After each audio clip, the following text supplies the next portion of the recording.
Yo, what up? It's Jay Hen. Right now, you're listening. All Wax the Podcast, baby. All Wax the Podcast. All Wax the Podcast, right here in San Antonio, Texas. Number one podcast. Pop it like a drunk, I ain't scared it out. Put it on Chuck. You a bitch ass punk. In the NFL with scares and the type nigga like it's a What it do, baby? It's your boy Jay Hen, and we're back for another Wax Wednesday. And today I got a very special guest in the motherfucking building. He's been on Netflix, Comedy Central, Showtime, MTV Yo Mama winner.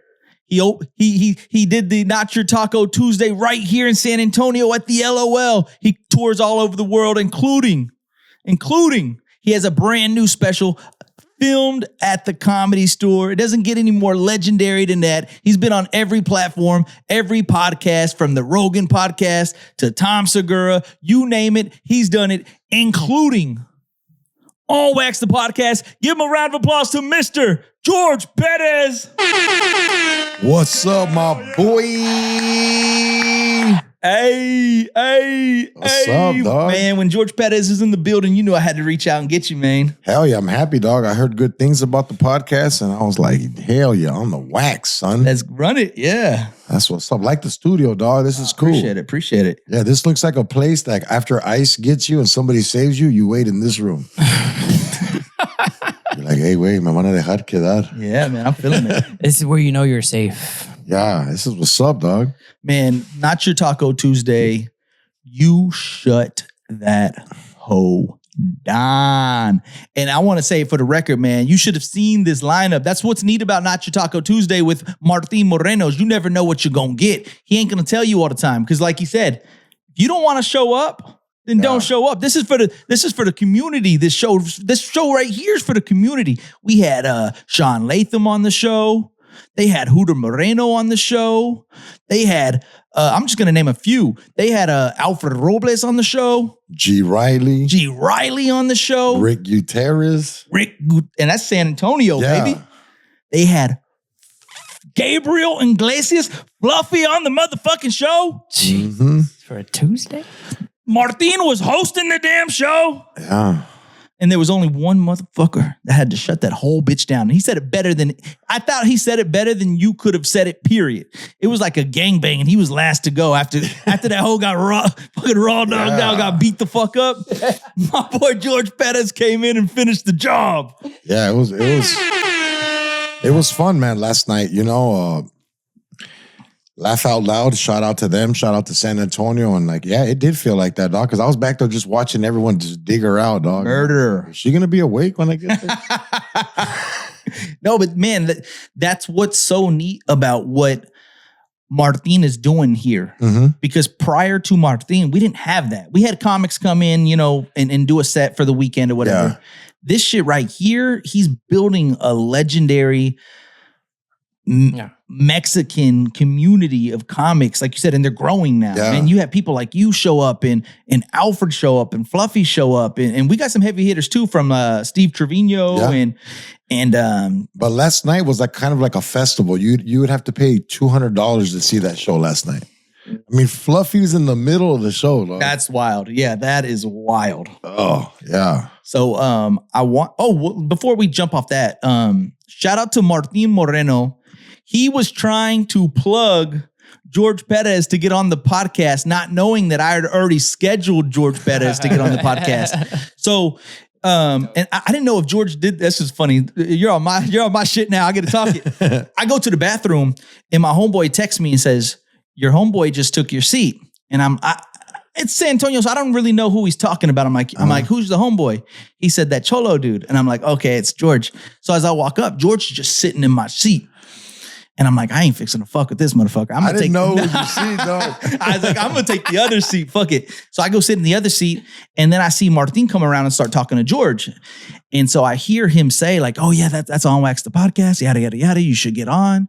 And George goes like, nah, I can't. I'm already on a podcast. And I hear that shit. And I'm like, wait, I got off of work at noon. Like, I'm already making arrangements to get you here. And I'm like, wait, I got the Pacifico in the bag. I'm like, what? So I go up to George. I'm like, hey, bro, I thought I was going to pick you up and you're going to be on my shit tomorrow. He's like, hold on, you're on wax? Yeah. And I'm like, yeah. He was like, bro, did you see how loyal I was? Yeah. We dapped each other up. Like, I wanted him to see other hyenas hitting on me. Hey, come That over shit here. was hard, bro.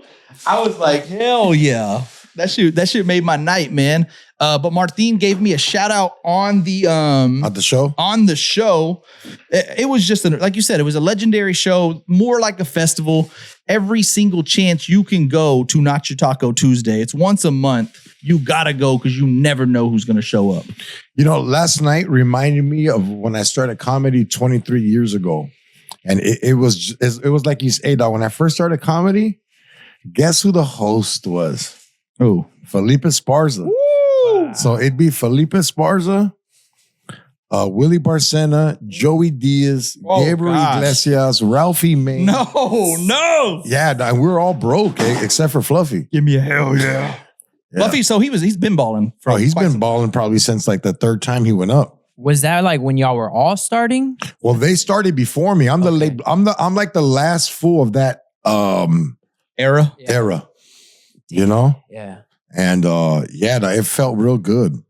It was what's up. What's up with the sign, dog? I keep fucking up. That's Nah. nothing new though. Right? That's nothing new. Yeah. So what was neat is I had told you I had a story from the last time you went to Not Your Taco Tuesday. Is I was in that same seat that I was in last night, right? Uh-huh. And you were right up on deck to go up. And I don't know if you remember this, but one of the seating ushers or a waiter had asked you to go sit down. Uh-huh. And he's like, can you take your seat, sir? Like, we're trying to get through.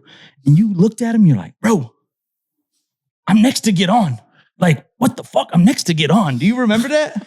I do shit like that. and I caught that from like a spectator standpoint. I was like, Yeah. let's do George Perez. Let's go. You know, imagine going to the Spurs game, dog, and Wemby stands up to check in, and the guy selling beers like, "Hey, fool, can you sit down?" Like, fool, I'm next, dog. What the fuck you talking about? I'm about to go shoot some free throws. That shit's fucking hard, dude. And no disrespect, but yeah, that's just how I am. Yeah, I don't like to be told what to do. Right. You know? And just being able to like follow your career, you've literally had, and I don't, right now, you said you're 49, right? 49. Have you even been able to like reflect on your career yet? Like, No. because you hear the journey from the MTV, your mama, and then being arrested and serving time right when that was about to pop off. Well, it was. That's the reason I got locked up. You seen the Joe Rogan. Right. And like, yeah, dog, it hurts because I was like, wow, man, like I lost 4 years, but then I gained knowledge and then just like, I came out swinging harder and like, yeah, dog, I mean, you got to pay your debt to society, to the world, to karma. Right. And it's done. I'm paid, dog. Right. You know? And what's neat about you as well is you always have a story to tell. So right when I pulled up on you at LOL, I was going to introduce myself just so you can put a face to a name. And while I pulled up, you were talking, and I want you to share the story about when you were riding with Mario. Oh yeah, Mario. And it was already such a good story. And I was like, holy shit, he has to tell this tomorrow. So I get out of prison and only like my homies, Joey Diaz and Russell Peters, were like, hey, come do a show. And I was kind of like, yo, dog, like I'm not used to being around people right now. You know, I just got out, and California prison's real like with the business. Mm-hmm. And like, I ain't gonna lie, I haven't talked to a black person in 4 years. And then it was just like and I was so chill. And then I was like, you know what? Somebody hit me up about Mario Salazar. I was like, I need to make money.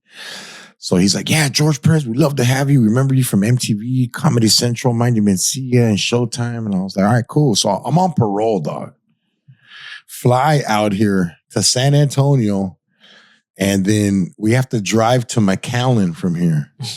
And Mario doesn't have a license. He has a warrant. He's on parole too, dog. And it was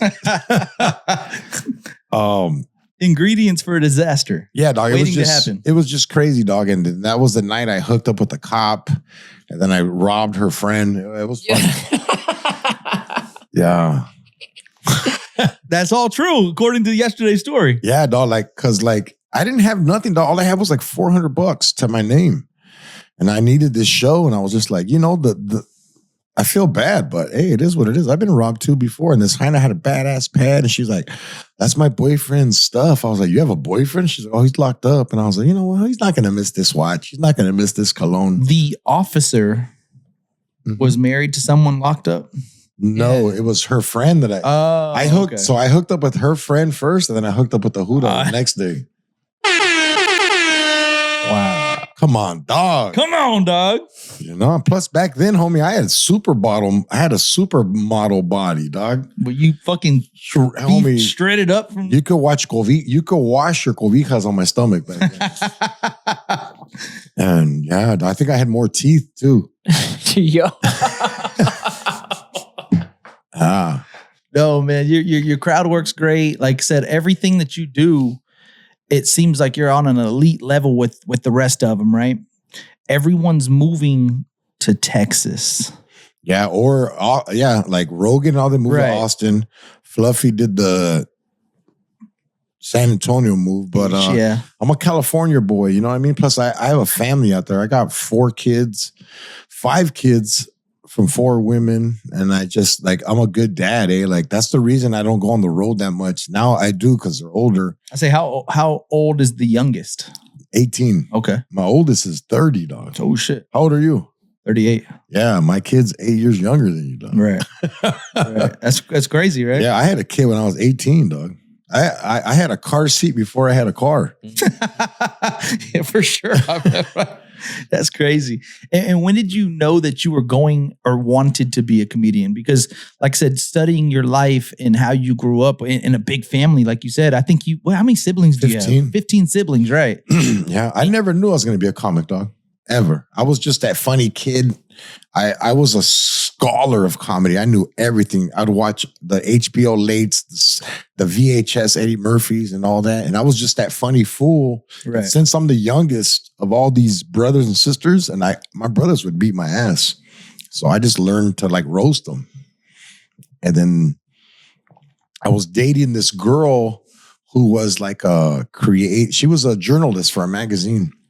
And she was like, hey, guy, do you know when you talk like a comedian, you do a setup attack? And I was like, what are you talking about? And she took me to an underground comedy show. And they had a competition. They were doing roast battling on stage. And they were like sorry on stage. And they were like, we'll challenge anybody in the crowd. And I was there with all my homies, and all my homies were like, go, dog. And I was like, fuck it. And I won. You had already built that type of reputation. Like, yeah, he can riff off anybody. Oh, I can riff on anybody, dog. Like, I was riffing hard, dog. My kids do it to this day. Like, with that, my household is a riff household. And yeah, dog, after that day, I quit construction. I was making $30 an hour doing construction. And I was like, just what I felt on stage, dog. It was like a stripper that everybody, like, I felt like a stripper and everyone tipped her. And I was like, damn, I felt good. I'm going to shave for these fools. And so from there, you quit your job. You start doing, is it more like roast comedy or just comedy? You start working on a bit immediately? Immediately. And I hooked up with Edwin San Juan. And then I started DJing at a strip club because he goes, hey, I have custody of my kid. And I was like, you know what, homie? I'm just going to DJ at a strip club in the daytime and I'll do this shit at night. Mm-hmm. And yeah, going on 24, 25 years. But there was a moment on one of those shows where you got approached to be on the MTV Yo Mama, right? Uh-huh. So it was a roast type of comedy battle. What's that guy's name again that's on that 70s Wilmer. show? Wilmer, there you go. So Wilmer just happens to be in the crowd. No. So Manny Maldonado is doing shout out to my homeboy Manny Maldonado. He's doing the Laugh Factory, and he was just like, "¿Qué pasó? Hey, dog, Wilmer's here, and they're asking me to do MTV Your Mama," but I told him, nah. Oh, there's this fool named George Perez. That'd be a better fit. Yeah, and he goes, homie, you need George Perez. So like, I get a phone call from Wilmer, and he's like, and I'm like, what? Who's playing games with me, dog? I thought you were on MTV Punk. Yeah. So Wilmer's like, hey, come down to the studio. And it's a studio like this. And he was just like, all right, I want you to battle this guy. And I just start bagging hard, dog. And that fool's like, okay. You got it. Yeah, you're in it. Then, yeah, dog. So when he told you to battle, though, did you know that it was for the show? Like you kind of had the parameters? No. like he couldn't disclose nothing yet. He's like, we're doing a show. Yeah. He's like, it's kind of like tu madre. And I was like, well, all right. So I know you don't have like a lot of experience in reality TV, but just from what you know, not scripted, none of that shit. You go in with your own bars and it's just off the rip like that? Yeah. Damn, nice. I mean, now, like, I did Comedy Central Roast Battle with Jeff Ross and Brian Moses. And now that I'm a scholar of comedy in the game and shit, like, I'll write it out and sit down and like, yeah. I just love it, dog. I just love making fun of people. I don't know what it is. Like, I don't care. Yeah, like, I'm a culero, dog. Like, I'll make fun of anything. Yeah, no, I see. You could see it in your comedy. Like, you riff on yourself sometimes, right? I have to, your baby mamas, you know. Straight up. If you guys hadn't seen them, like, it's a must-see TV. You know, I've had the opportunity to see twice now, and I'm like, yeah, anytime you're in town, I'm going. And you notice I do a whole different set. For sure. Guarantee. So, you know, it's like I'm a prostitute that always has a new room. We'll never see you in the same room. Never, dog. Never in the same G string. How did you get the connections to get to the comedy club? Because literally, we were talking before the episode started. Like, it doesn't get any more legendary than the comedy store. Well, the Comedy Store is the realest deal of all comedy that I've experienced. And the Cellar is similar to it, but the Comedy Store is a lot bigger. The Comedy Store doesn't care what you look like. They don't care where you come from. Every other club would see me and be like, fuck, who's this cholo, dog? He's funny, but we're scared. Like, they didn't want to put me up. And then the Comedy Store is just like, fuck it. Come and prove it. And that's what I did, dog. Like, I had to do open. I was already a national headliner. And I was like, I'm going to do the open mic. I'm going to do everything that Richard Pryor, Cheech and Chong, all those other guys had to do it. And you do the open mic, and then the guy sees you, and he's like, all right, you're in or you're not. And you keep doing it and doing it and doing it. It took me 7 years, dog. Now, I think it's kind of an interesting fact that a lot of people may not know. The Comedy Store is, you're going to be able to correct me, it's owned by Pauly Shore's mother? Yes, Mitzi Shore, R.I.P., rest in peace. That's wild. Yeah. That's his mom. That's like, dude, imagine being Pauly Shore, dog, 6 years old, going to school in a limo with Richard Pryor, Ronnie Dangerfield. They're all doing coke in front of him. That's It's crazy. Right? And he's perfectly normal now. Is that where you met Rogan for the first time at the Comedy Store? I met Rogan through Joey Diaz. Okay, that can make sense. Yeah, and at the Improv, and like, hey, dog, it's weird, homie. Like, I was a comedian for at least 12 years before I even went to the Comedy Store. Like, I didn't know it existed. I was always like, all right, this is the goal. Get on TV, start doing weekends at the Improv, you know? Like, the Comedy Store was like, a lot of raza was scared to go because they didn't feel welcome? No, it's like they didn't feel welcome. It's like they didn't know the process. They were like, no, I'm not going to wait for this hyena to tell me I'm good. Like, right. You know? So, yeah, I remember, hey, dog, there's comedian homies that go, hey, dog, when you made the announcement, because I used to run all kinds of underground comedy rooms. I'd have a place called the Sunset Room on Monday, and that's where Joey Diaz, Felipe Esparza, all the big names would come practice their jokes. On Tuesday, I had a place called Second Base. It comes out on Bar Rescue twice. This club was ghetto, dog. Like, the restroom was so dirty, you would do cocaine in there, and then like you couldn't feel it because of the smell. You're like, what the fuck, homie? I'm not even fucked up. This fucked up. And these places trained me for it. And I just gave all that up. I made an announcement, hey, I'm not doing this shit no more. I'm just going to go to the Comedy Store and focus on me. And yeah, dog, it made me who I am, brother, as far as comedy. As far as like what happened last night, like 2 hours of comedians. Right. All good. Great, yeah. And you still got to go up. Yeah, we were talking about that. I was like, man, you don't ever get like in your own head about it. Like the thought that Fluffy, you know, Alfred Robles, a lot of these huge names, and we're all waiting to see what George Perez, comes. I always say, like, with these comics that I get to go to their shows prior to recording, I always do it. And I told Chingo Bling this, like, half of me is going to support and see a good show, but half of me is getting context, right? Half of me is getting content. I'm just like, okay, I can talk about this. I can talk about that. Speaking of, like, I want to talk about the Wild Coyote, right? You mentioned that. Yeah. But so half of me, my brain is on like podcast agenda. Half of me is thinking, okay, like, enjoy the show, but like, I'm studying your mannerisms and your confidence on the stage.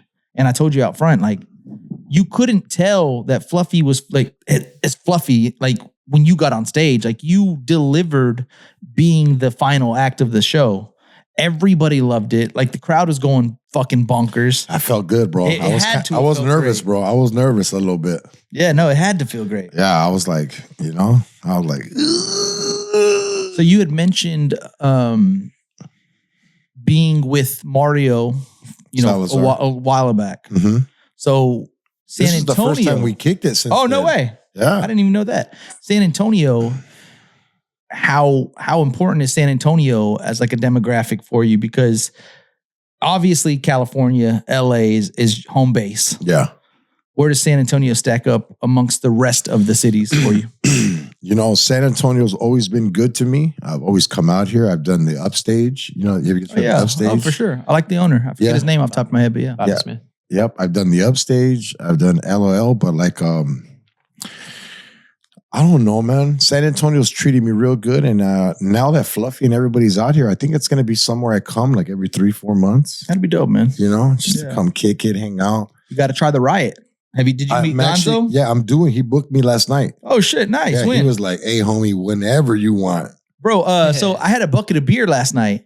I'm getting old, man. I'm 38. I don't know if I got prostate cancer or what. I'm drinking these beers. I got to take a piss. Like, every beer, I felt like I had to take a piss. Gonzo comes up to me. He's like, bro, you've been to the bathroom like 3 times. What you doing over there? I'm like, dog, hell no. You might be a woman. Oh shit. That's another reason. No, but when I saw that, I was like, man, Gonzo should link with George Perez. We need the Riot. Yeah, no, I'm gonna do the Riot. I'm definitely gonna do. I'm gonna be in Texas a lot now. I'm gonna hit the world, bro. Yeah, no, like, for sure. My daughter just graduated and she goes to college, and I've always been like, I had a good mom and dad, bro. And I have to be a dad. I see comedians, and no disrespect to comedians, but they're just like, fuck my family. I'm gonna do comedy. That ain't me. Yeah, no, for sure. You're in a room right now with nothing but good dads, man. Beans is a great dad. That's what we do, right, homie? It's like, I can't. Yeah, you talk about custody. That was when you had the kid that you had at 18. Yeah. Yeah, same thing. I had custody from 2 years old to now he's 23. Yeah, dog. I have custody of my oldest daughter. Yeah, and his mom was a fucking beautiful crackhead. Yeah. She was so beautiful, dog. She had 9 kids after that from fools. And then she still finds a way to have men give her money to do drugs. Dude, it's probably the same chick. Yeah. I'm probably one of the other dudes. Nah, Did they follow your career at all? Nah, I mean, they try to, but she's so drugged out. Like, she's embarrassed, dog. Like, I seen her at a funeral once. Even my son was like, who's that? I go, that's your mom. No. He hasn't seen her. Eesh. Yeah, dog. And that fool tries to make fun of me. He's like, hey, man, how does it feel losing a tooth? I'm like, almost as much as you losing your mom, dog, but at least my teeth kicked it longer. Yeah. Oh no. All right, man. Speaking of being like starstruck, I know we talked about it. I think like I said, that with you, there's so many interesting facts. Like you're involved with so many different like people that we consider like huge celebrities. You were talking about how Be Real, Cypress Hill, one of your absolute like homeboys. Yeah, dog. That's one of my good ass friends, and like my favorite group. Yeah, is Cypress Hill. Bro, Beans was talking about like reminiscing to some of those old songs. Like, so you want to be a rap superstar? Live large. Like, they are a legendary group. You're kicking it with these guys. Other than Cypress Hill, like, is there anybody that you've been around and you've been like, fucking A, kind of like starstruck? Taylor Swift. I say you ain't seen Taylor Swift. Now, I seen Paris Hilton once. Really? She was walking by the Comedy Store. And hey, dog, when Paris Hilton walks by you, you'll never smell something that good again. Mm. Like you ever smell something and you're like, what the? Yeah. Oh, that's royalty perfume right there. Smelt it before you saw her, I'm sure. Yeah. I want to meet Wu-Tang. I think I'll be starstruck by them. Mike Tyson. That's a good one. Yeah. And Jordan. Jordan, okay. And if Chalino Sanchez was alive. Yo. Right? Yes, sir. R.I.P. dog. What about what? So you got Jordan over Kobe? Oh, yeah. Kobe's my man, but come on. Hey, dog. I just got a bit about this where I was like, hey, dog, forget the stats. Michael Jordan was so good that somebody would kill you for his shoes. Ain't nobody going to kill you for Kobe's. That's dog. facts. Or ain't no one's going to kill you for LeBron's. That's facts. Yeah. Like, imagine if you stole some LeBron's and you run away and you cramp up. No, but for real. You know? Going on the Rogan podcast, I know when you were on, it wasn't as big as it is now, right? Awful. It was, hey, dog. Like, bro, that to me is your biggest credential. Like, bro's been on the fucking Rogan podcast. You showed me a picture on your phone of when you were kicking it with them years ago. Yeah. Like, just the thought, like, I'm over here tripping. Like, just the thought that if Rogan were to be walking by right now in San Antonio and he passed, wow, George, you know what I mean? Like, that's crazy. Oh, yeah. No, he's a great person. And I knew Rogan before he even podcasted. And he asked me, he goes, where you been? He didn't know. I go, I was like, so Rogan's a Comedy Store head. He's like, right. He's a godfather there. And I pull up to the store and I'm hanging out more. And he's just like, what's up, fool? He's like, where you been? I go, I was in prison. And we just start talking. And then like, everybody's like surrounding them. And we're in like the Comedy Store. Have you ever been there? No. It has 3 clubs. And so, you know what Laugh Out Loud yesterday? Yep. There's one room as big as that room. That's the main room. And then they have another room called the belly room. And then they have the original room. And then they have this place in the back called Sacred Ground. Is where you go smoke leños, do what you're going to do. You're in peace. Right. You don't want to be bothered. And I'm back there chilling with them. And then he goes, hey, what are you doing Wednesday? I was like, I don't know. And he's like, you want to do my podcast? That's fucking dope. And I was like, I don't know, dog. Let me see if I got a babysitter. Was that your first podcast appearance ever? Ever. Oh, shit. Yeah. No, and I've been on Joey Diaz's podcast, but I just remember everybody going, hey, dog, your career's... I didn't even have a Twitter back then. Okay. And then like he launched my career. And he's the reason I smoked weed with my son. Yeah, I remember that debate. Yeah. Because you were anti-smoking with your children. And he was like, fuck that. Like, you might as well. Like, yeah, he's 18. And you said, after this, I'm going to go smoke with him. Yeah. And you ended up smoking with him? Yeah, it was weird. We cried. It was weird. It was like a father. We cried, dog, because he was just like, I've been hiding this from you for years. Homie. I've been stealing from you for years. Bro, that's fucking funny you say that. That's a fucking skit. That shit'll go viral right now. Same shit happened with my brother and my dad. Uh-huh. Neighbor told my dad, my brother's been smoking. My dad's the biggest pothead in the world. Comes up and says, why didn't you tell me you're smoking? If you're going to smoke, you might as well smoke with me. Yeah. I remember that. I was, like I said, I'm the youngest. So I remember seeing that shit and I was like, damn. It worked out opposite for us. Like, I don't know if my brother seen my dad smoke for so long and it made him want to smoke, but it made me, I was in sports. So like my dad would come in the car, fucking hotbox and chiefing, get out of the car, open up. He'd go in, I'm from a small town too. So like he'd open up the gym door and everybody big. And I remember telling him like, Dad, can you please stop smoking? Like, especially like during practice and game days. And I remember writing him a letter asking him to stop smoking. And he calls me downstairs. He's like, honestly, I appreciate this. I want to make sure that you know I'm not just dismissing this, but like weed is a way of life. Like for me, like it's a part of, right. He's like, so no, I'm not going to stop. I don't give a fuck about your teammates and their parents. No, I'm not stopping. Thanks for your request. Right. So we cried too, but it was on different circumstances. I was like, you know what? It is what it is. I think one of your best stories, it reminded me a lot of one of my stories, except yours ended up in a much greater deal. But when you were telling that story on Rogan, I believe it was on Rogan, it reminded me of a story that I want to share because it reminded me of your story. So I was probably in 8th and 9th grade, and I'm playing some street basketball, right? Mhm. And I'm backing this dude up, and he's just getting his forearm, and he's just jabbing it in my back. Yeah. And I'm getting kind of pushed. And everybody in Smithville, you know him. His name is Michael Scott. I want to put a face to a name. He's fucking hitting me. And I'm getting pissed off. I'm like, man, quit fucking fouling me. He keeps hitting me harder and harder and harder. I remember turning around, getting the ball, and just smacking it right in his face. Boom! Boom! Pops him right in his nose. And I told you to quit fucking fouling me. His fucking hands get balled up, and he goes, and he starts charging me. I'm giving this dude everything I got. 2 pieces and a biscuit. Bow! Bow! He's not dropping. I'm like, what the fuck I gotta do? Boom! Boom! He's not dropping. I'm like, boom! Boom! He's just getting madder and madder and madder. I turn around, I was like, God damn, leave me the fuck alone. And finally, like, people broke it up. I had to hit him like 8, 9, 10 times. He never fell. He just kept charging me. He never threw a punch, by the way. But it reminded me of a story that you told because I think it's neat for everyone to know George Perez was a motherfucking hooper. Oh, I could hoop, dog. Is that hoop? I'm sure that also has to do with having a lot of, did your siblings play a lot of ball? Yeah, all my brothers were good in sports. Because I have this theory, like with the Ball brothers, right? Like LaMelo's the coldest one of all of them, right? My nephew went to that school. Oh, no way. That's in Chino, right? By my house. Yeah. I feel like the youngest sibling, like you said, you get to riff on people, right? Like you learn how everything goes and you get to operate based on that. Well, Jordan's a little brother of the best as well. You know what I mean? It's like, hey, dog, when you're the little brother of like, these fools used to make me go play basketball with. They'd be, hey, dog, I'm not lying to you. I had a horrible childhood. I would get beat up constantly.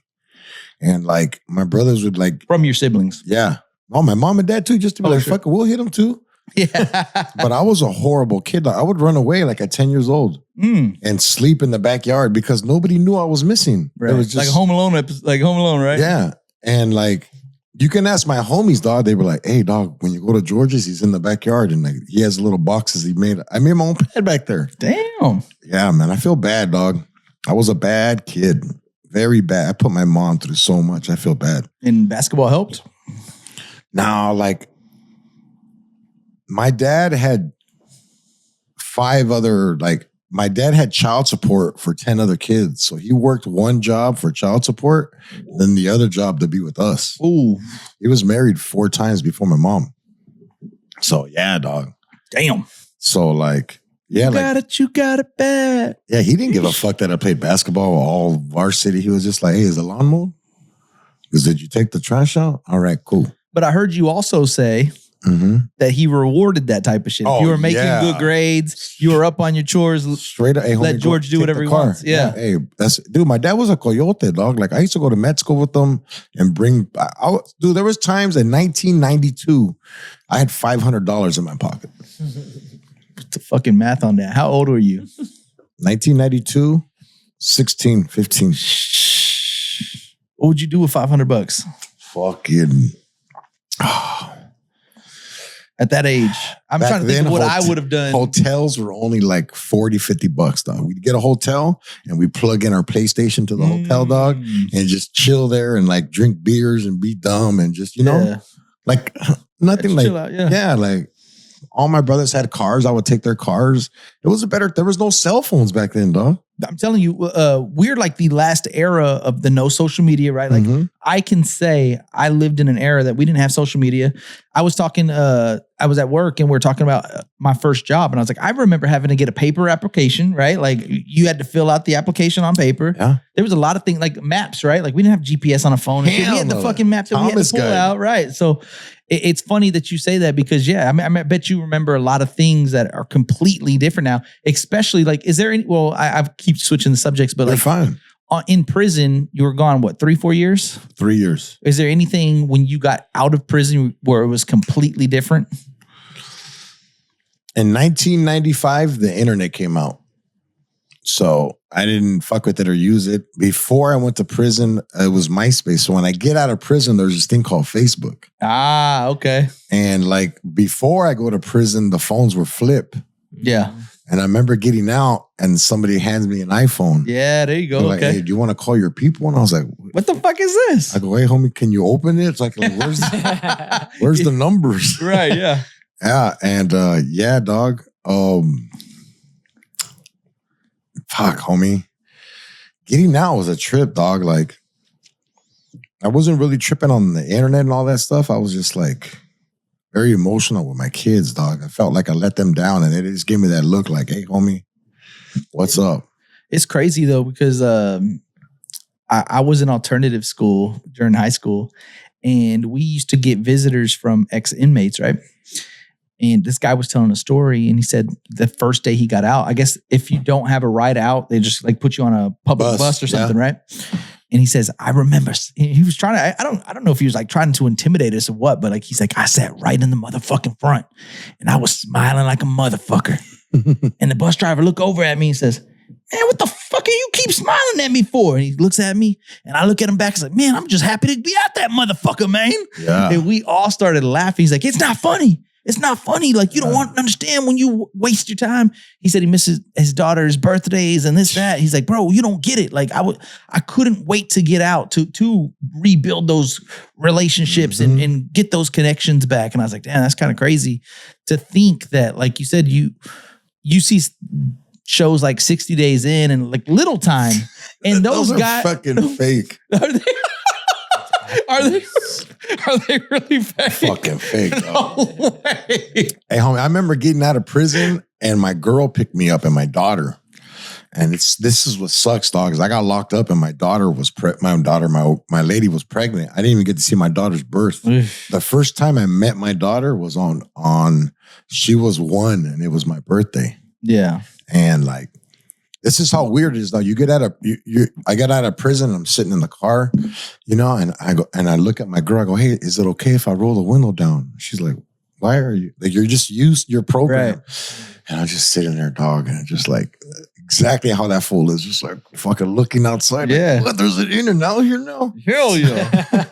Like, what happened? But yeah, dog. You know, it's weird. Like also with prison, right? Like you either normally, from what I hear, fall under one of the sides. Like when you get out, you go right back to fuckery and go right back in, or you completely got a different mindset and you change. You've never went back in, right? No, not this last time. There's times I could have gone back in, but I was lucky I had resources and support. You know, it's just the system's fucked, dog. It's what it is. The government makes money off of this shit. Right. You know, like if they haven't fixed a headache, how the fuck are they going to fix an inmate?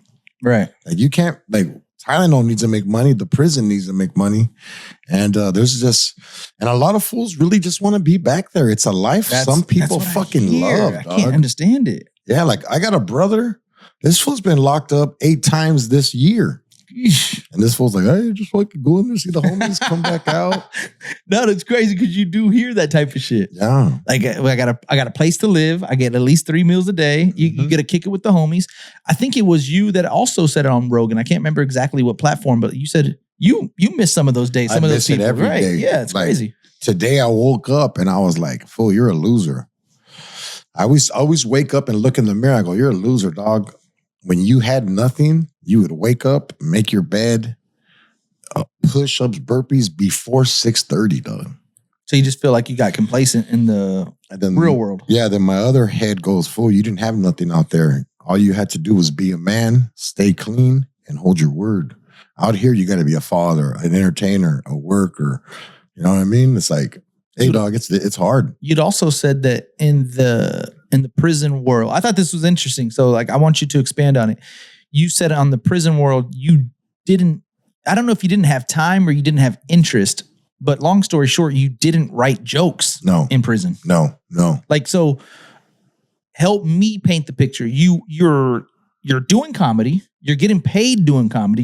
You have this hype building, this momentum building in comedy. You get on MTV, your mama. Everything seems to be going well. Dude, I did Showtime and Mind of Mencia, and I get locked up. But like, help me understand why the fuck aren't you thinking like jokes. When I get out, I'm just going to have all this material, all the like rappers, they come out with like tons of songs and like lyrics and bars about prison. Like you weren't in that same mindset?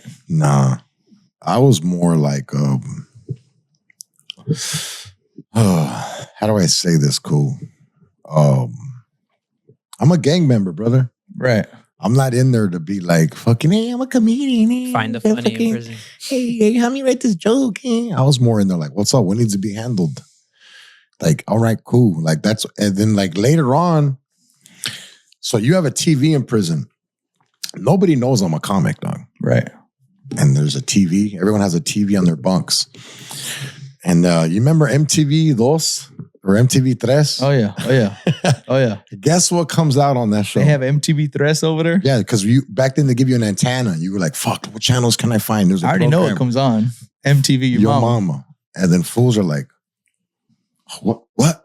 Oh, hey, homie, what? You remember the first time they approached you about the show? Oh, dog, I walked down there. They're like, hey, that's fucking Shotgun. That's my nickname. Hey, Shotgun.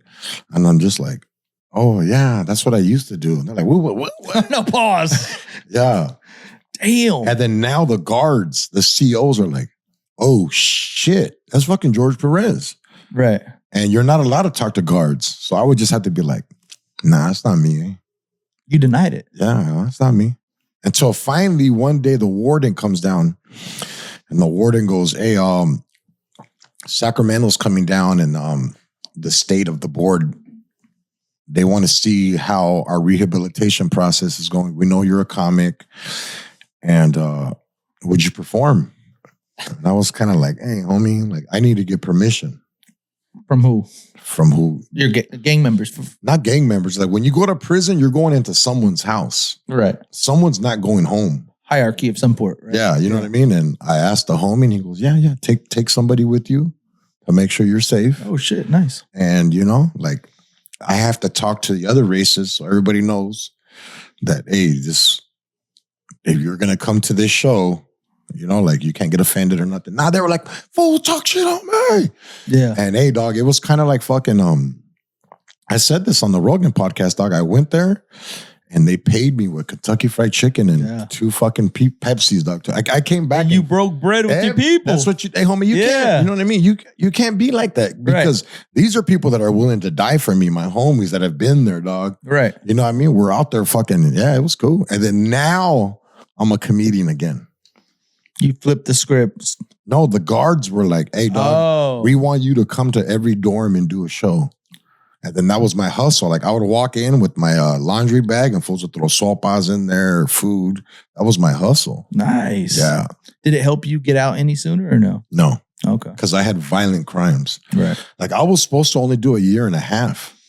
The judge was like, hey, homie, you're a father to kids. And he was like, I really don't want to lock you up. And I was just like, well, don't lock me up. Don't do it. But he broke it down. He goes, hey, man, you broke someone's face, bro. Yeah. He goes, you're supposed to do 8 years. I'm only going to give you 3. And you don't have to tell that story, but also you were caught by being on TV. TV, yeah. So fuck, dog, you know? Yeah. TV be a snitch, dog. I miss prison though, dog. I miss the camaraderie. I miss the way my mind was sharp, my body was sharp, and there's too much temptation out here. Preach. It's what it is, dog. In there, it's just like, hey, you got to be a man and hold your word out here. It's like, man, you can get dope here. You can go get it for free at the clinic. And you'd mentioned too, like drugs circulating in there, like the way you got you damn near every one of your tattoos, right, from prison. Yeah. Except the one right here that you'd mentioned. Yeah, dog. All this, and it's good work. That's what I'm saying. Like he pulls up some work that you got done. I'm like, damn, like just you get it from what kind of motor did you say you get it from? A radio? Walkman. A Walkman, right. A Walkman or a CD player. That's fucking wild. And got a little pedal. So like these people, man, they're fucking engineers in there, man. They can make anything happen. Anything, dog. Like the paisas are the best. You guys say paisas out here? Hell no. What do you guys say? Border brothers? Like what's an immigrant in slang? Because in prison, a paisa is like proud. I'm a paisa. Yeah. What's up? There's pride. Oh shit! Like not non-American. Right. They weren't born in America. Yeah. I got a term, but I don't want to say it and offend nobody. I don't know. Wetback. Yeah. Yeah. The only thing I could think of was wetback. Yeah. Okay. Yeah. Mojado. Mojado. Yeah, we hear that too. Yeah. Hey, some white guy called me a mojado once, and he called me a mahootie. Mahootie. Damn. He's You like, just laugh at that point? mahootie. I was like, fool, can I use that on stage? That's fucking hilarious. Yeah. So do you ever, I know this sounds crazy, but I feel like you might say yes. You ever miss the food in there? Like, yeah, because you made your own spreads and shit, you said, right? I do. I mean, I had so many crazy jobs in prison. I worked on the yard, a yard dog. I was lead man of the butcher shop. And that's the fucking one of ones, dog. And I would make food in there that I miss to this day. I miss the beans. I miss the rice. I miss the camaraderie. Hey, dog, like, I'm not trying to glorify. I was just going to say, we're not trying to make you want to go back or nothing. No, I'll never go back because at the end of the day, dog, like prison's fun until it's time to go to sleep and you're like, I can't leave. Yeah. Yeah. Shit. That's wild.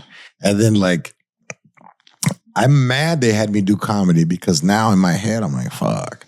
8:30 hits. And like, dude, I'd be in Hollywood right now. I'd be over here right now. And I'm just like, meh.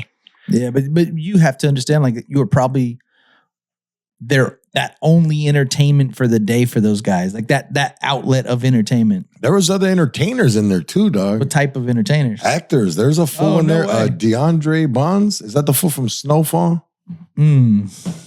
DeAndre something. Pull him up, Beans. He was in The Wood. He was in. Oh shit! Okay. He was a dog. But you didn't talk to that some bitch, huh?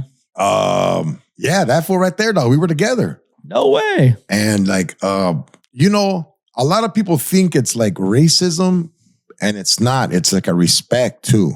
And he was a very respectful guy. Like, I'd have to walk by his house, and he would just be like, "Hey, good morning, my Mexican brother." I'd be like, "Hey, good morning, brother." Oh like, shit! just that whole, Yeah. And then he would be like, "It's good to have another celebrity in here." And I was like, "What?" And then like the guard or the homies, "Oh, hey, that fool right there, dog. He's been in movies and shit." Okay. And I found out his crime, and I kind of had like love for him. He caught somebody beating up his sister, and he's a little kid and his sister, so he killed that fool though. Yeah. If you got into Cain Velasquez's story at all? I know Cain Velasquez. R.I.P. You already know? He didn't die. Oh, I thought you were talking about a comedian. Cain Velasquez is the UFC fighter. Yeah. And somebody was trying to fuck with his kids and straight up blasted them. Yeah, exactly. Yeah, I mean, hey dog, anytime a man is being a father protecting his family, you should. How can you hate? You should have some sort of loophole to get him out. Yeah, I know they kind of did, right? He probably had a shorter sentence. Hell yeah! If that were somebody, if that was us, dog, we'd be working on the freeway right now. Still, one thing I love about you too is like you're the fucking people's champ, man. We were outside smoking. You were smoking a cigarette, and some guy randomly comes up. Can I have a cigarette? You're like, hell yeah. Oh yeah. He's trying to sell you some shit. You gave him the opportunity. It didn't fit, obviously. But he's like, I got this fucking Nike hoodie. I got these Nike shorts. Let me see it. You know what I mean? Like, I respect that. Thank you. You know, it's like I got money now, dog, and I got things that I didn't have before, and I just want to kind of share the wealth. And it's just like, but I could tell that guy he was trying, right? Yeah. But when I see someone that's like trying to abuse the power, I'm different. Get the fuck away from me. Oh, okay, yeah. There is a fine line. There is a difference, And he goes, hey, homie, he wasn't begging, right? He was like, hey, I got to hustle, dog. He had it in bags, wrap. He had his own little packaging. Yeah. He goes, hey, homie. I would have this out the package, but it's white. I don't want to get it dirty. And I'm like, okay. He was like a little salesman, but dog. I always break fools off like that. I get it from my dad. My dad was that kind of guy. Right. And for my dad was like Paisa Cartel Cholo. Right. Like real shit. I seen real shit with that man. I think it's like those kind of acts of kindness that you're talking about. I know Beans talked about like giving somebody food when we were talking about it. And I like to do those things in front of my kids as well. I remember just recently, I grabbed one of the carts from an old lady from a grocery store and I put it away. And my daughter had just said like, Dad, you're always so nice to people. Why? Yeah. She'd asked me that. And I looked at her, I said, And I've heard this term somewhere and it just stuck with me, but I said, I want them to hear it. I said, because it's free. Like it's free to be nice. Yeah, straight up. And like I said, you see that George Perez, not from Texas, celebrity, just had a fucking show, shut that hoe down. You know, somebody less fortunate comes up to you, you're nice. You're willing to hear him out. You're willing to share a cigarette, share that moment with him. And even then you're telling him about your show and stuff. He's like, oh shit, man. Kind of hit him a little bit. I was kind of hoping he was going to pull out like some bomb ass Raider jacket or something. Right. Because sometimes, dog, those fools got stuffed. Yeah. Spot on with the person they meet. Yeah. They look at you, they're like, oh, that fool's where Cortez is. Hey, hold on, dog. Let me hook it up. Got right something here. for you. Yeah. I get a lot of my stuff from the street, dog. I got a cousin, dog, named Relapse Raymond. These are the stories. And Relapse Raymond, dog, he's the only person that I like. The way he talks to me and like, oh man, and he always comes up with stuff. What's up, homie? I got a washer, $30. And I look it up. I'm like, dude, this shit's $1,000. So I go, here's 300. He goes, why'd you give me 300? I go, you don't know what you got, dog. Like you're taking penitentiary chances for $30, dog. Stop. Yeah. You know? Yeah, Relapse Raymond is hilarious. Now, this fool, the other day, he goes, hey, homie, I went to McDonald's and I thought of you. And I was like, why? He goes, you ever get French fries from McDonald's and then like on the bottom is that dark burnt one? But every motherfucker. He was like, that's you. Eh? Damn. God damn. Like, well, I guess thank you. Like, what do you say to that shit? Thank Does you. he get on stage? No, dog. He needs to be on the fucking Your Mama. He helps me write those jokes, dog. Oh, okay. Like, we'll just kick it and he goes, hey, homie, the first time I went to rehab, dog, it was weird, because they were like, hey, you guys got to go to sleep now. And he's like, and there's a lot of fools that didn't know how. To sleep? Yeah, he's like, they were just sitting on their bed, and he goes, I'm laying down because I know once that fool leaves, I'm gonna get up. And he goes, and then one of the cholo goes, hey, how do you go to sleep? And that counselor just goes, go like that, eh? Go like that, eh? And he just go like that. And then he goes, that fool was stuck. He was just like, it won't work. No. That's fucking wild, man. But yeah, your journey, like I said, is fucking crazy because you're not done. You know what I mean? Like, No. Have you been to the Mothership? Yes. Is that like a good, revamped Comedy Store kind of? Because there's several rooms within the Mothership, right? Like, did he kind of nail what I know he wasn't probably going for. He was going for the complete. Oh, okay. And the Mothership is great, brother. Nothing compares to the Comedy Store. Nothing compares to the Comedy Store, and nothing compares to the Mothership. The Mothership is. I've only been there 4 times. No, that's a good amount. I got to go on stage. Have you talked to Rogan when you were there? Yeah, I chilled with them. Cool, yeah. I was there when Rogan interviewed Chappelle. So it was me, Rogan, Tony Hinchcliffe, Red Band. This is the COVID era, like where everything was shut down, but that was open. And Rogan's, dude, he's awesome, homie. He's, come on. What he's doing for Austin is awesome. Like honestly, like even LA, like Austin may be like the new capital of comedy. No, you can't. I don't know. He's making it interesting. I'll tell you why not. First of all, the capital of comedy is New York. Okay. If you're a comedian and you want to go on stage, you can go on stage in New York 7 to 8 times in one day. Yeah. Austin only has 4. Austin only has that street. Right. Hollywood, LA, you can do comedy from Sacramento all the way to the Tijuana border. Right. And it's just Hollywood. And hey, dog, don't get me wrong. What Rogan's doing is awesome, dog. He took comedians that were like, fuck COVID. We're going to come over here, and they got their own shit. Kill Tony's the #1 podcast in the game. Murdering. You know? Hey, when I first got out of prison, that was the first comedian I met from the Comedy Store. Hinchcliffe? Yeah. Oh, shit. So Wilmer Valderrama, I've never, so Wilmer Valderrama was having the championship roast battle. And Tony Hinchcliffe was a door guy at the Comedy Store. It was 64. It was like March Madness. Me and Tony Hinchcliffe ended up last. No, he competed? No shit. Yeah. Y'all battled each other, bro? Yeah, and that fool, we battled for at least an hour, dog. And that fool got me with the last joke, dog. I was wearing I'm a gangster, fool, so I was wearing like a gray cream sweater. like the construction style ones. Yeah. And and all my homies were there, dog. And that fool said, hey, that looks like Tony Hinchcliffe right there, dog. The Eminem guy. Oh, yeah. And then that fool says, I knew Mexicans drank horchata. I didn't know they wore it. Damn. Crowd went crazy. Oh, even my own friends were like, homie, we had to tell it. Hey, dog, we had to clap for that fool. Damn. And just to prove it, that's wild. he sent me this photo. That's crazy. That wasn't produced? It was produced, but it didn't I don't know if they got the right stuff. That's Can I take a picture of the picture? Yeah. That's crazy. Or I'll airdrop it to yourself. Yeah, I will. Bro, to have that as a roast battle is fucking insane. Yeah, and hey, dog, Tony to this day goes, how do we get that footage? I know. That's all I'm fucking trying to find it too. I'm like, I know the producer who was on. His name's TJ Miller. I know TJ Miller. He does a show for ESPN now, right? No, you're talking about the white guy. Yeah. This guy's black. Oh, okay. He's like a producer and he works for ESPN now. And yeah, dog, it was sick, dog. I came up with some good ones that time. Like I came up with your mom's like a piñata. You got to be blindfold before you hit it. Damn. All kinds of stuff, man. I'm just gonna take a picture. Or you mind if I just send it to me? Yeah. Yeah, that's crazy. Yeah, dog. You know what comedy and music remind me of? Or what it does for me? Like comedy and music bring people together that would never be together. Mm-hmm.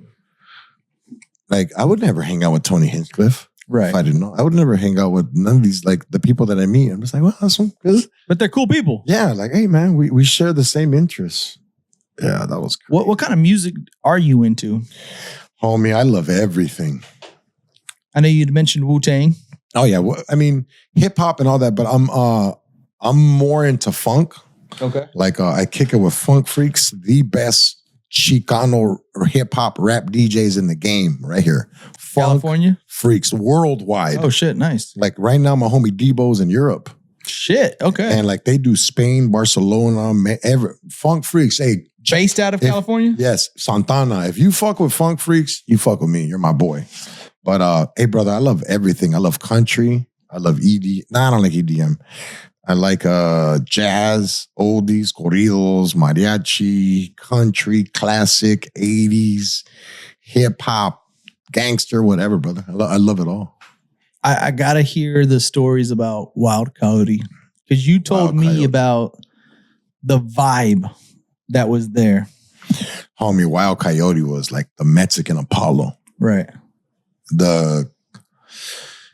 I got there later on, but when I first got there, it was so good that Oscar De La Hoya would show. Hey, dog, there was a line of 100 people waiting to get in this place because it only held 100. So there'd be 200 people.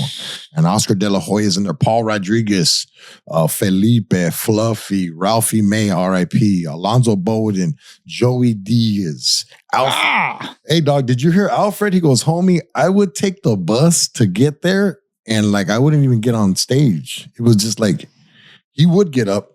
And Willie Barcena was there. Hey, dog, it was just Is Willie Barcena from California? Yeah, he's the OG. Hey, dog, Willie Barcena is one of the OGs of this stuff. He's from Silver Lake. He's from East LA. Man, LA's kind of cool too. I had Concrete, Mm-hmm. Duno, and Jerry Garcia on the podcast those are my boys. a few months ago. And we just talked about that LA culture.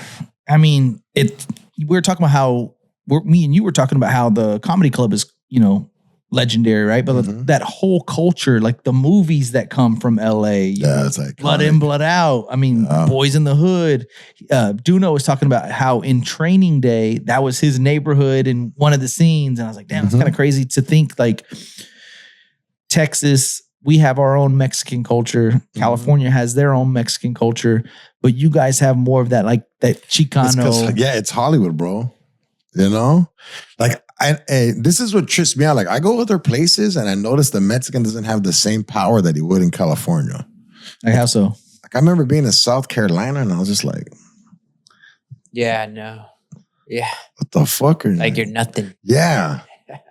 And I'm just I'm a citizen, homie. I'll rock everybody here. And they're all, yeah, it's a trip. Pride to be Mexican. Yeah. I'm just fool, what's up with you, dog? But just the way they look at you. Yeah. it's not racism. It's just the way they look at you. Like you're something different. Get out of the way. Yeah.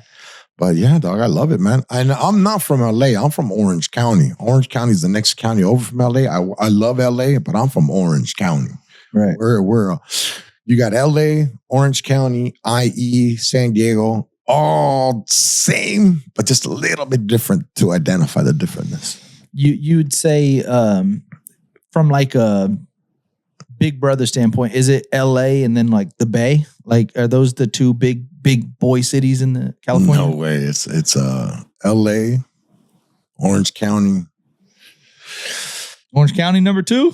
I don't want to say even number 2, man. It's They're kind of blended. a lot of people think Orange County's LA. Right. You know, like where I live in Orange County, and where the homie's standing, it's LA. It's just that close. It borders. Hey, homie, San Diego is active. San Diego. San Diego's active, son. It's just Southern California is active.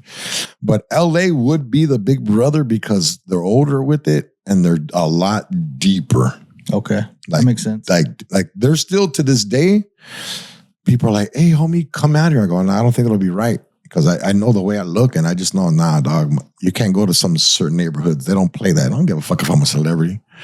Like even like your age, Yeah. celebrity status, none of that matters? None of that matters. Shit, dude. Yeah. And I don't say this, like people are like I'm active. If somebody hits me up, I'm not going to be like, hey, I'm a comic now, dude. I don't play this. Right. Like, I'm from Orange. What's up, homie? What's your thoughts? Because this seems to be like a LA thing. Like the whole check-in status. You ever have to check in? You ever? Fuck out of here, man. Well, you also just said that you couldn't go certain blocks. Well, that's different. Like I can't go certain blocks because I know like what goes on there. It might not be gangster activity. It might be pimping and pandering. It might be drug sales or like other shit. Oh, okay. That makes sense. And you know what I mean? And like I have no business being there. Right. I got you. But as far as checking in is like hey, I'm gonna film something in your neighborhood. I don't have to check in with no one. Right. If I go there and I know I gotta go strapped. I gotta be able to defend, dog. Like you know a dude from California named OG Spanky Loco? I heard of him. I don't know him personally. Yeah, but he was pissed off because some of the rappers didn't check in with LA. I mean, I can't speak on it, but like where I come from, don't be mad. Do something about it. Right. Right? Yeah, we gonna post about it.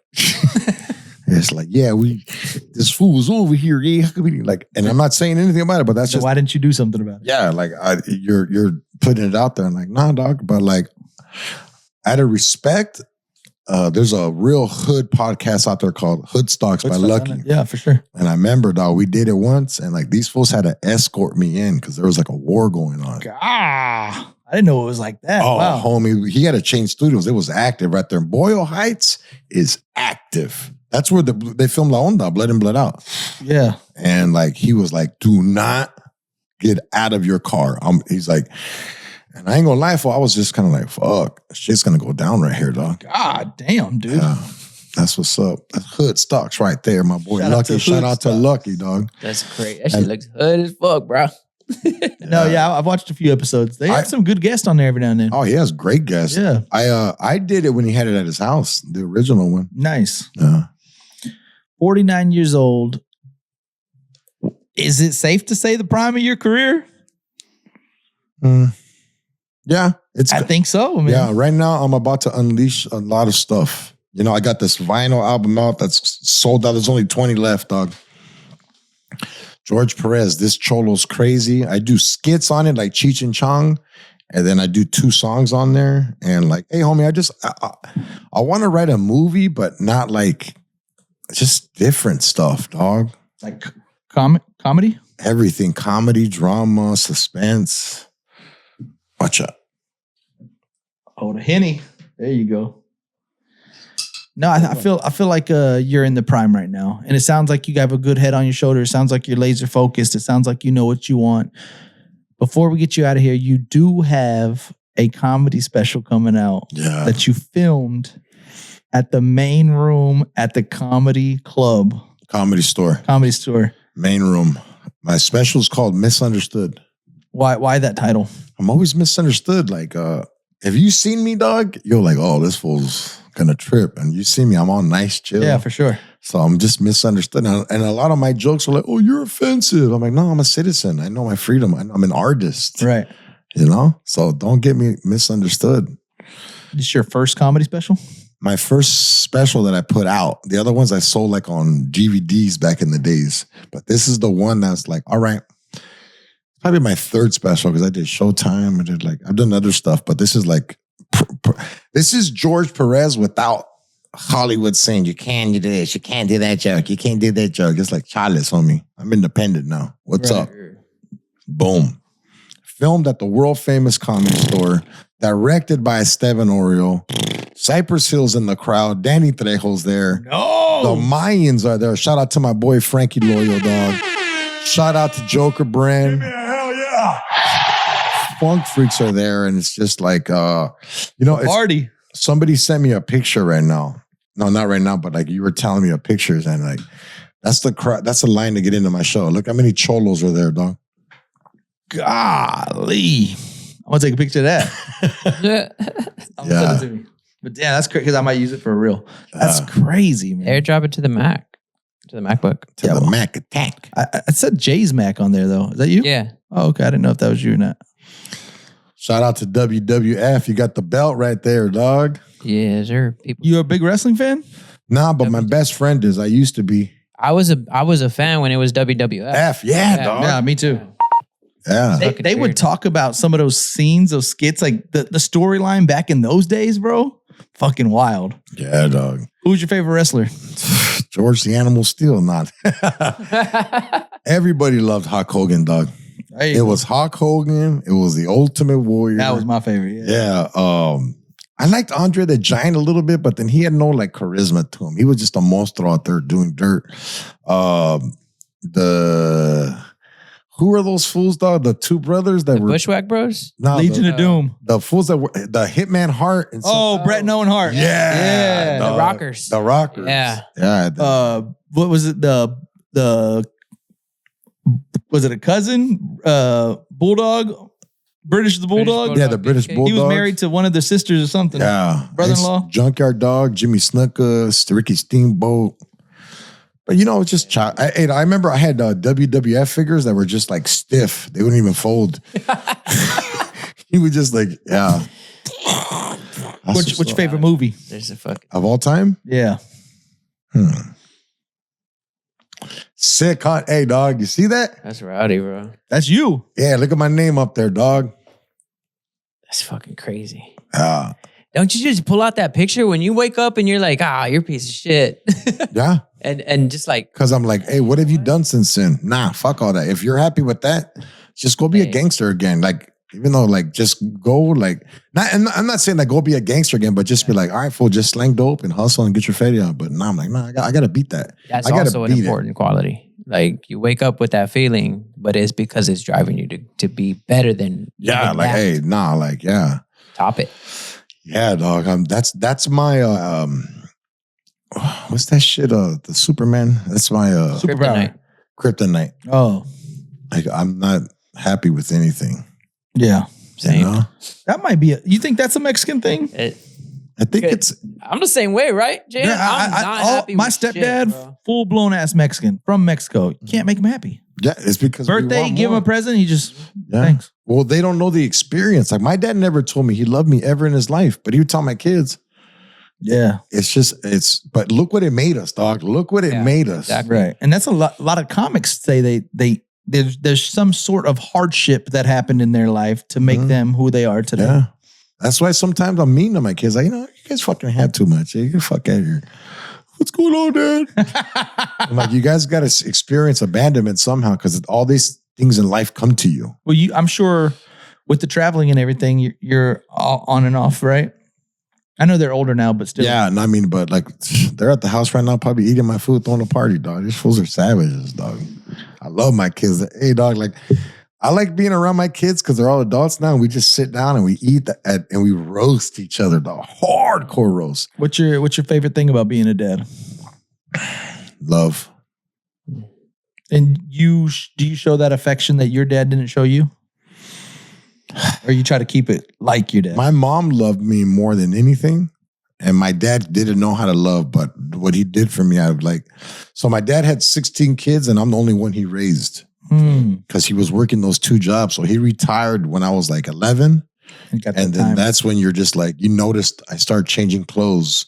I went from T and C to like, hey, fool, you're wearing khakis now and a white shirt. And like, you're not, I got you. Right. And then you'll see the transformation in me. And I was just like, hey, for my dad. Hell yeah. Started a little something with your siblings or not? Nah, dude, my brothers used to jump me. Because of that? They never got his attention. And then I wasn't supposed to be born. My mom had her tubes tied.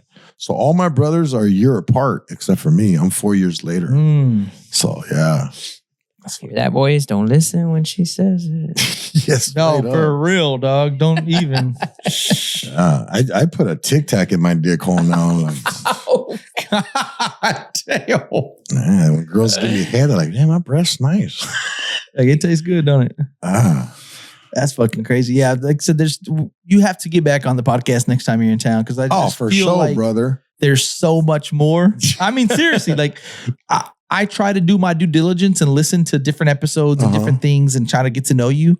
And literally, as I'm writing the agenda, like Tom Segura, one of my absolute favorite comedians, you're on his shit. Like, there's so much that we didn't even get to talk about. And I'm looking at the time, I'm like, well, I don't want to keep him too long. Nah, but I got you. I like where this is headed for you. Like I said, it sounds like everything is on the up and up. You got great connections. You've built relationships in the comedy world. You've checked damn near every fucking box. This comedy special, it sounds like it's authentically you. I'll show you a clip after this. I can't release it, but I'll show you like a little clip we have so far. Now, I'm excited. I'm excited for you. And like I tell every guest that gets on the podcast, I will forever be a supporter. If you need me to share that clip later down the line, if you need me to share dates or whatever the case may be, you're here right now. You don't have to be. You could be anywhere in the fucking world right now. Be asleep. You chose to be here, man, and that literally means a lot to me. Especially like I said, trying to get this brand up and boosted, man. Yeah, we're trying some things here, so it means the world to me.